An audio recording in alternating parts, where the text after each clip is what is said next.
Magandang umaga sa inyong lahat. Kamusta na po kayo?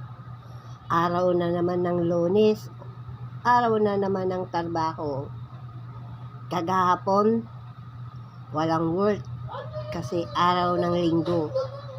Araw ng pananambahan. Napakasaya kasi unang Linggo, Santo Cena. Nagsasanto Cena kami kagahapon. At napakasaya kasi nakikita ko na naman ang aking mga kapatid sa pananampalataya. Bawang kulang sila ng ang daming wala. Pero masaya kasi nandoon yung Word of God na kinakain namin araw-araw, spiritual. Napakasaya. Ang topic nga kagahapon ang pagpapasakop, pagsunod at pananatili, na kung paano ipinamumuhay ng mananampalataya ang buhay upang ito mai-transfer sa iba. Na kahit hindi ka nagsasalita, na na deceive ito ng lahat. Nang pinag-aralan namin kagahapon kung paano ipamuhay ang Word of God. Kung paano mamuhay ang disciple sa sarili niyang kilos at gawa, panalita, karakter, ugali. Kasi ang lahat ng mga mananampalataya nakikita ito sa buhay. Kahit dito sa aming lugar, hindi ako nagsasalita dito na mahal sila ng Diyos, bla bla bla. Hindi. Kung hindi nakikita nila. At bakit sila pumupunta sa simbahan na sumasama sa akin? Na kahit hindi ako nagsasalita, sumasama sila. Oh. Yan ang halimbawa ng isang mananampalataya.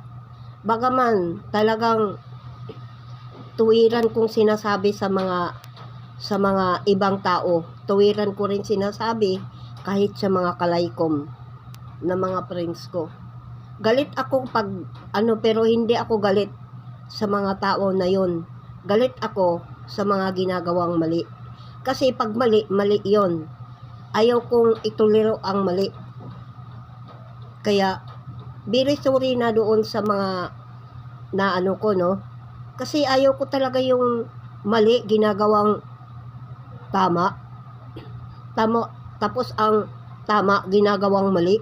Ayaw ko nang ganun. Bilang mananampalataya, sumusunod tayo ayon sa kalooban ng Diyos. Tulad ng mensahe kagahapon, si Timoteo, ang sa kanya ang kanyang mga magulang bago siya gi-disciple ni Apol. Kasi hindi tayo bilang magulang bilang magulang. Kaya nga ang sabi nga ng Diyos, kung ilang bis mo patawarin ang iyong kapatid na nagkakasala paulit-ulit. Anong sinasabi ng Diyos? 77, walang katapusan na patawad. Ganun pa man, bagaman alam nila na kasalanan na yun, ginagawa pa rin. Parang ituliro ang matuwid. Ginagawa pa rin paulit-ulit. Dito nga, kahit galit na ako sa mga tao na to, tinitiis ko pa rin. Bakit? Mahal ko sila. Mahal sila ng Lord Mahal sila ng Lord. Kung ako lang, ay nako, babatukan ko na. Papatulan ko na. Pero, ang Diyos pa rin. Ang Diyos pa rin ang naghawak tungkol doon. Hindi ang tao. Kaya nga, tayo bilang mga mananampalataya, sana nakita sa atin ang ilaw at asin. Nagliliwanag tayo kahit sa dilim. Ganun dapat. Hindi dapat tayo paandap-andap. Maraming nagsasalita ng Word of God. Ang tanong ngayon, kung ipinamumuhay ba o hindi. O may nasagi lang dodonggol na agad-agad. Ako naman, hindi naman ako talagang Ano, kasi ayaw ko itulero ang mga maling gawa. Kaya galit ako sa mga taong gumagawa ng ganon. Kasi nakasulat din yun eh.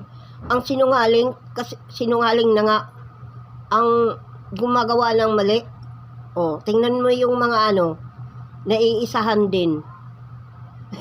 Tulad nga doon sa nung nagtrabaho ako sa barangay.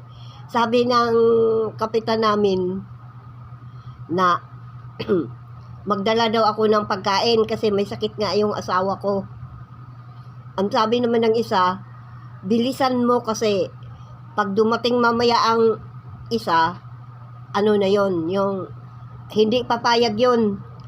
Kasi madamot kasi yun eh. Palibasa kasi kakampi ko ang kapitan namin. Kaya doon ako sumusunod sa kanya. Siyempre sinusunod ko yung mga utos niya.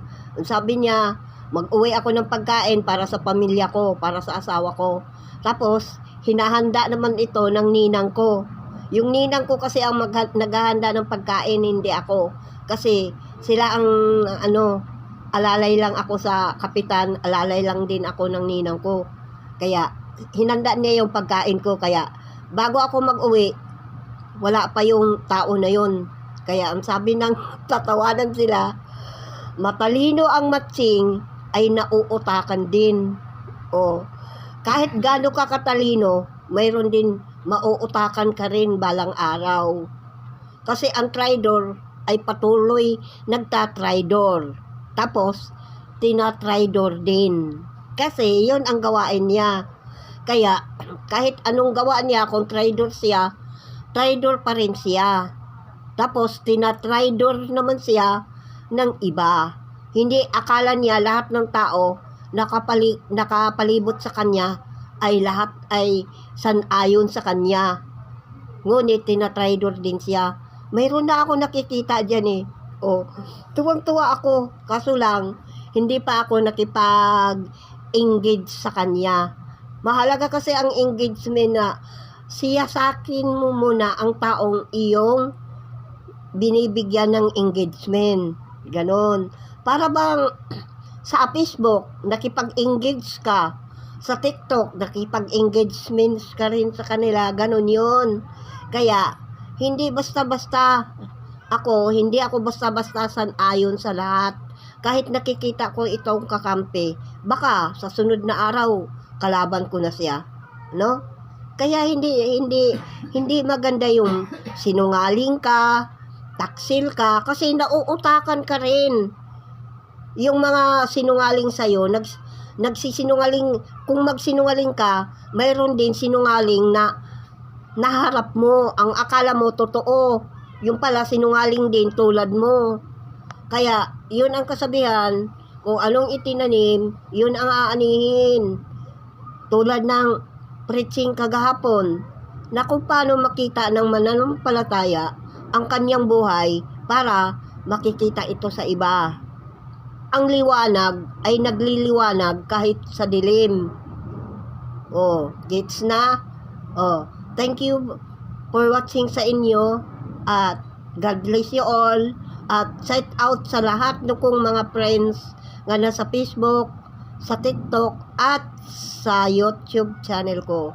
Sana pakinggan pa ninyo ang iba kong video at nalang ako sa comment section. Salamat sa inyo. Salamat. Thank you all sa inyong lahat.